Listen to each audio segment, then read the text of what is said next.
Hey y'all, it's Jackie with VSG and PSA, and today I'm on my screened-in porch this morning on Saturday, June 2nd, 2018, and I'm out here because I'm trying to enjoy the weather before it gets too hot. Yesterday it was 91 degrees here in North Carolina, and all of the humidity. And so I'm trying to enjoy sitting out here this morning after breakfast until it gets unbearable. But I am late. I did not check in at my 4-week post-op. And so this is actually my 5-week post-op. And I'll put all the longer version of the stats below.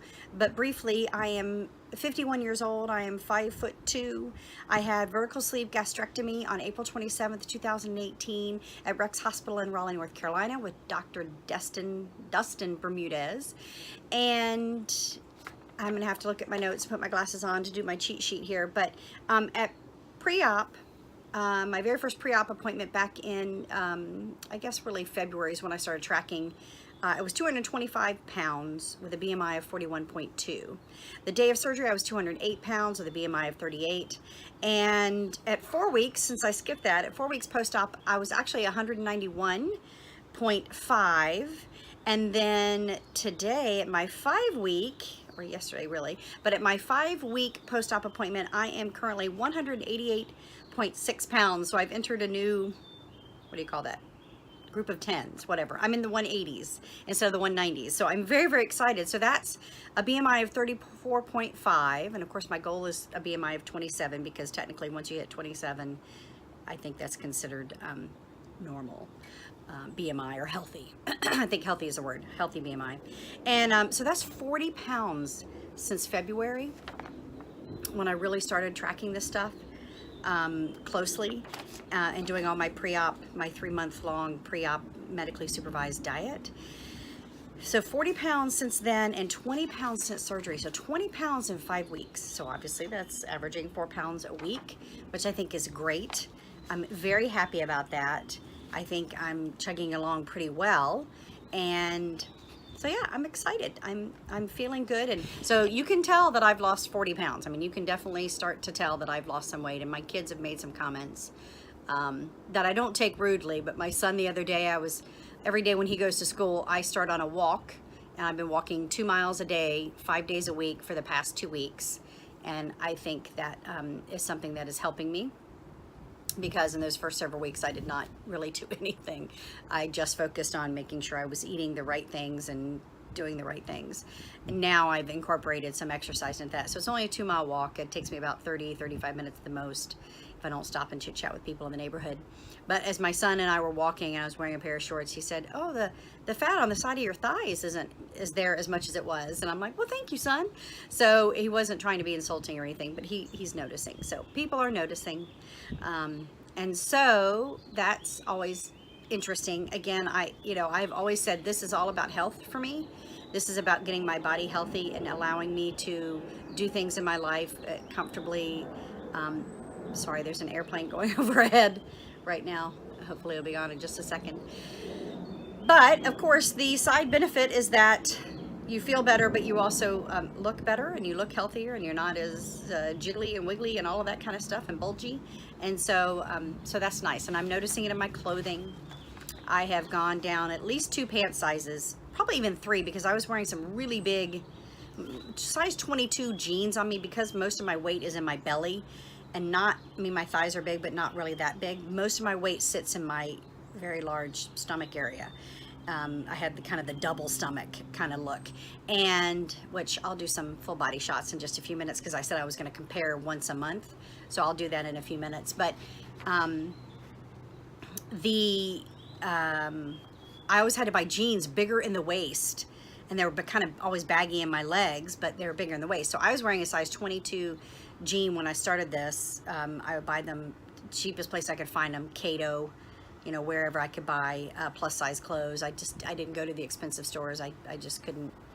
I felt so bad about spending the money on such large sizes. But anyway, so I would go and buy these jeans from Cato, and I think they were size 22, and I'm now wearing a very small size of 18. What's interesting is I'm looking at the range of sizes that is in my closet right now, which really ranges from, I have a 14 pair of jeans, which I'm like, how long have I owned those? All the way to this 22. And now I'm in a very small size of 18 that a month ago I could not even begin to close the zipper or button, and now I zip them and button them easily. Anyway, so that's been the situation. I'm very happy to invest a little bit of money in some new bras because I feel more comfortable now, and I think they give me a nicer looking silhouette too, because my other bras were so big that they were standing off of my chest, and it made me look even bigger. And when you're trying to lose weight, no, you don't want anything that's going to make you look bigger. So that's my story around that particular issue. Let's see what else is in my notes here I wanted to talk about. Oh, I spent the first 4 weeks using the vitamins that were recommended to me by my doctor's office. I bought them there. They're the Bariatric Advantage. And the multivitamin that I had was the one that has the iron in it. And I noticed probably after about 2 weeks that every time I would chew those, they're chewable, they're really huge. They're like this thick, and they're about that big around or so. And even though the flavor wasn't so bad, I just couldn't take it. After 3 weeks, I thought, if you make me eat another one of those, I'm gonna vomit. It's the only time during this entire process that I have ever felt nauseous. And I'm somebody who avoids throwing up more than anything there is. I hate to throw up. And so I will do anything it takes not to be physically sick that way. But these things made me absolutely nauseous. It didn't matter if I ate, it didn't matter if I didn't eat. It was just disgusting, and I couldn't take it anymore. And so I called the doctor's office, and I did some research on YouTube, and I went and I talked to people about berry melts and all these other things. But my doctor's office had a deal on some vitamins that I got that don't have the iron in them. So it's just the multivitamin, and then I had to buy a separate chewable iron. I've got one more of these awful multivitamins. Oh, wait. Actually, I think I took it this morning. I took the last one this morning. So tomorrow I will start where now I can take my calcium and my multivitamin at the same time, because it doesn't have iron. The multivitamin doesn't have iron in it. And I will take an iron, and they recommended that I take it at night, and it is chewable. And so what I'll probably do is maybe have a little bit of protein shake before I go to bed, just to have something a little thicker than water in my tummy. And then I'll chew that, and I'll let you guys know how that went. But I just could not take one more. Ugh. It was disgusting. It was just, and it was the only time during this entire process where I've ever felt truly nauseous. And I thought, what am I doing to myself? So, so we nixed the vitamins with the iron built in. I'm taking a separate iron. Speaking of vitamins, everything else is fine. I've added biotin, a dissolvable biotin to my regimen. What else? I already talked about the fact that I'm walking in the morning, and I'm going to start switching that up where I'm going to swim. Our neighborhood pool is open, and hopefully we've had tons of rain here in North Carolina, like 8 straight days. Like we've had 4 or 5 inches of rain over that time period. So I bet the pool's probably a little cooler than I'd like. But I was thinking next week I might start alternating walking and swimming. Just because I think the swimming and the kind of water aerobics kind of stuff might be easier on my knees. Because they are a part of my body that bothers me. I can't tell yet if I think they're bothering me less. I notice when I go downstairs, that's really going downhill or down steps is when my knees hurt most. Obviously that makes sense because I'm putting the most, force on that joint. But I think that the swimming might help with that. And I notice, I'm thinking about when I walk down the stairs, and like a pair of shoes that has a heel on it, I used to walk down one step at a time, kind of sideways, to be more gentle on my knees. Now I think I'm walking down my garage steps more quickly, so I guess they're bothering me less. So that's good. That's the whole point behind this, is I'm trying to do something to protect and help my joints and that kind of thing. The other piece I was going to share is food. I'm really bored. I'm terribly bored with the food I eat. I eat eggs a lot because I like eggs, but I'm getting tired of it. Eggs with a little sprinkle of cheese. I'm eating a whole egg. I started out using egg whites, but I'm eating a whole egg now because I've been doing some research on fatty liver, and there's all kinds of, stuff out there about it, and everybody has their own opinions about what supplements and what you should do. But I did read that choline, which is found in the egg yolk, can help with fatty liver, as well as actually apple cider vinegar. So I'm putting apple cider vinegar when I make tuna fish, chicken salad, I'm putting like a tablespoon of apple cider vinegar and mixing it in, which I like because I love vinegar. I'm a very savory flavored kind of person, not sweet. So I like relish and pickles and vinegars and that kind of stuff. And so I put apple cider vinegar in those to try and help with that process as I'm eliminating fat from my system. It's being forced to go through my liver, and I don't want the liver to capture that and become even a worse fatty liver that I'm trying to get rid of. So with that, I've been eating whole eggs rather than egg whites, and I just do one egg this morning. In fact, instead of doing a protein, I do a green smoothie usually in the morning with protein powder. But today, since it was Saturday and I had more time, I made myself a scrambled egg with a little bit of cheese. I can almost finish the whole thing. Usually there's a bite left that I toss to the dogs because that's about all I can do. And then I am full. And then, but I'm just bored with it. And I eat a lot of tuna salad. I buy the tuna salad pouches. I eat, like I said, chicken salad, baked chicken, and I dice it up and I have chicken salad. I did take, my daughter gets a vegetarian pizza, and so I grabbed some of the cheese, onion, and bell pepper and mushroom that was on her pizza, and I like literally this much, like a tiny, like I grabbed it off of a tiny square slice, and I chewed that. I made 3 or 4 bites out of it and chewed it up, and it went down fine. So it was bell pepper, it was mushroom, it was onion, which I did, you know, I thought, oh, they're gonna make me gassy or whatever. It was fine. It was no big deal. It was such a tiny amount, though. I'm not surprised it wasn't any big deal. There's a tiny bit of tomato sauce on it. Didn't bother me, but it was nice to have something slightly different.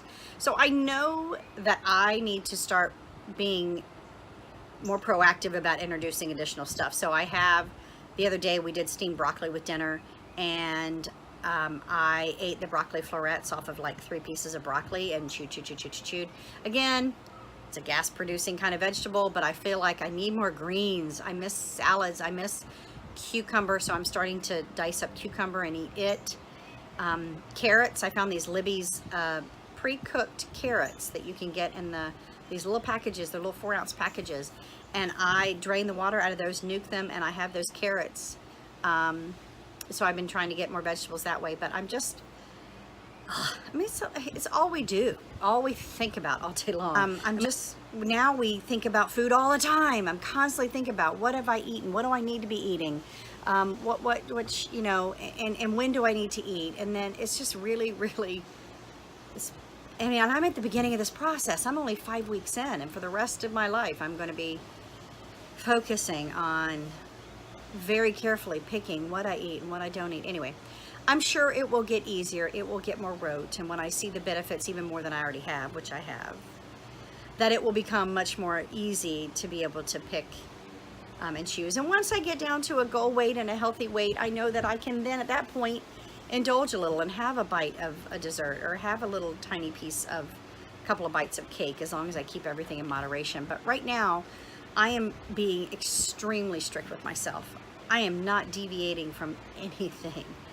I have had nothing, no beverage whatsoever, unless it was a protein shake or water. Nothing, not even tea, because to me, I like sweet tea. And I didn't want to have that slippery slope of having even tea with artificial sweeteners in it. I just have really been on it. And I have not even tasted, other than that bit of pizza vegetable topping that I tasted the other day, I haven't even tasted a bit of the barbecue my husband made, or I haven't tasted, you know, a cookie that I baked for the kids, or I haven't even had a bite of pasta from a pasta salad that I made.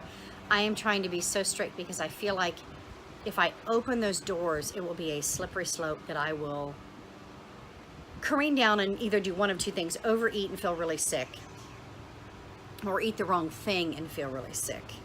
And I don't want to do either. I don't want to do anything that's going to stymie me in any way. So maybe that's being unrealistic. Maybe that's being too legalistic.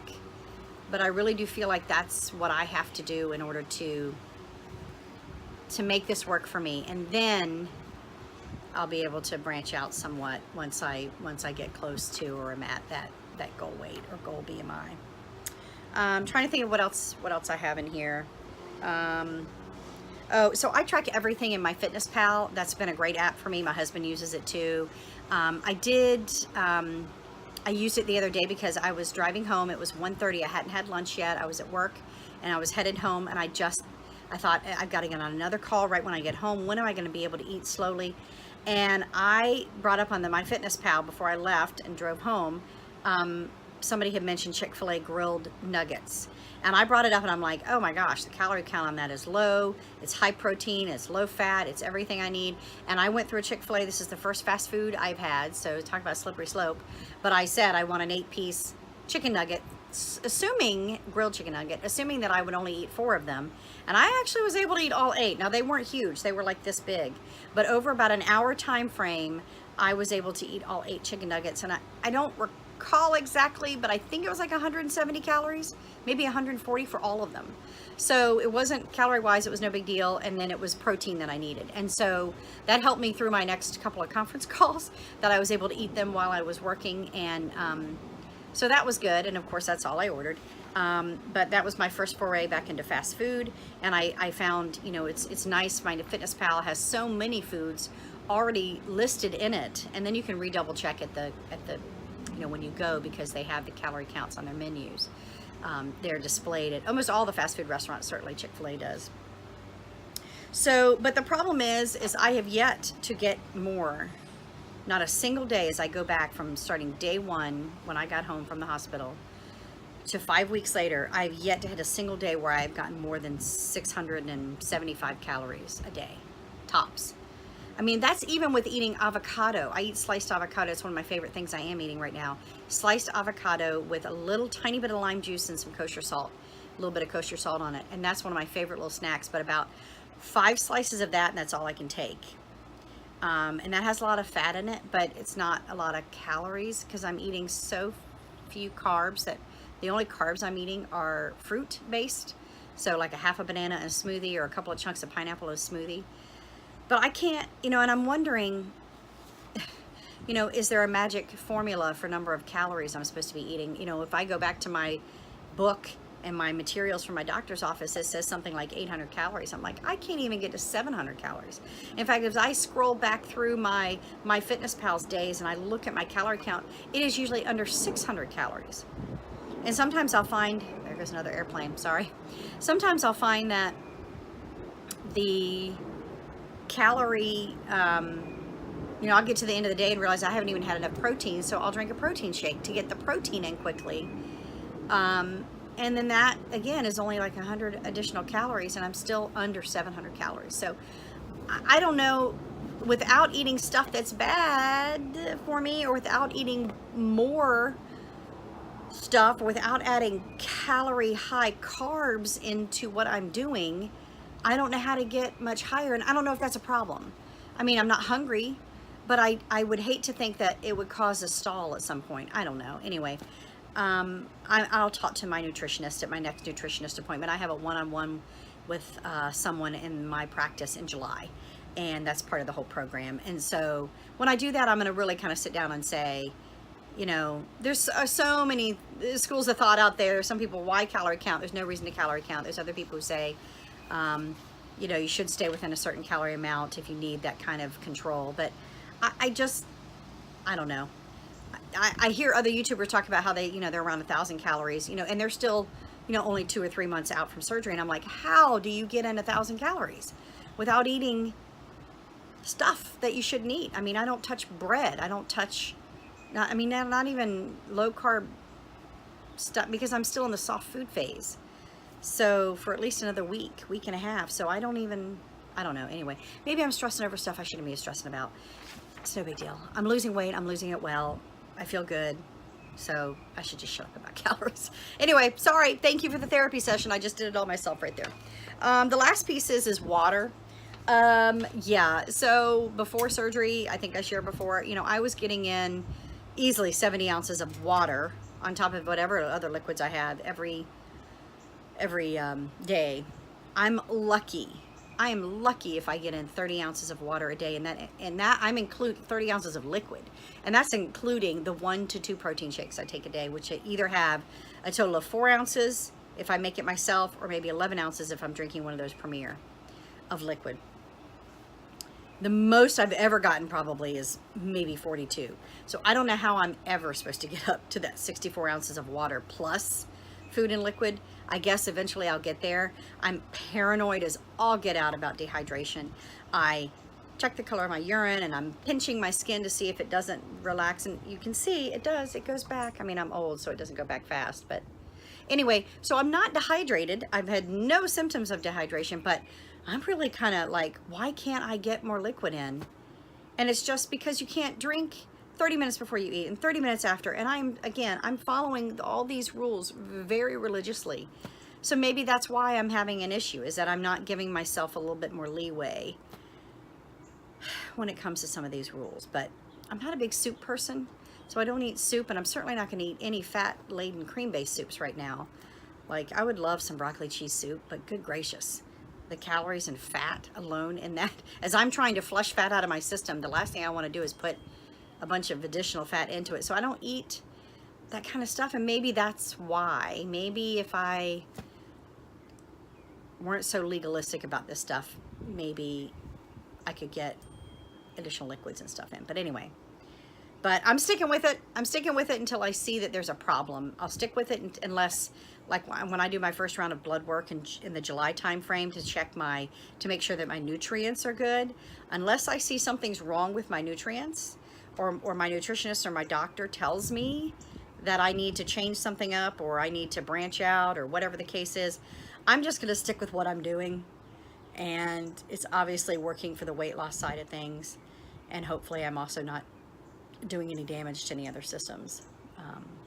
Anyway, so that's my update. I'm going to take a quick break here and go get set up to do some body shots so I can compare. I'll show some comparison, hopefully.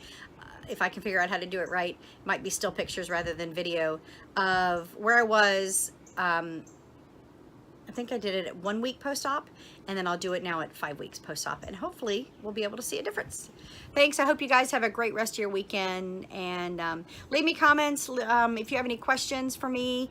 If you want to share your experience, I would love to hear your experiences about how legalistic you are with the food and how you're getting your water in and other creative things that you may be doing. But for those of you on the same journey, I'm wishing you guys well. I'm hoping that let's just say, you know, God bless us with no stalls and continued good health. So, bye y'all. Okay, so here I am, front view, 1 week post-op versus 5, which I can see a little bit of a difference there. But the side view, I even already see that I've lost some weight, my belly and my chest, but also my arms.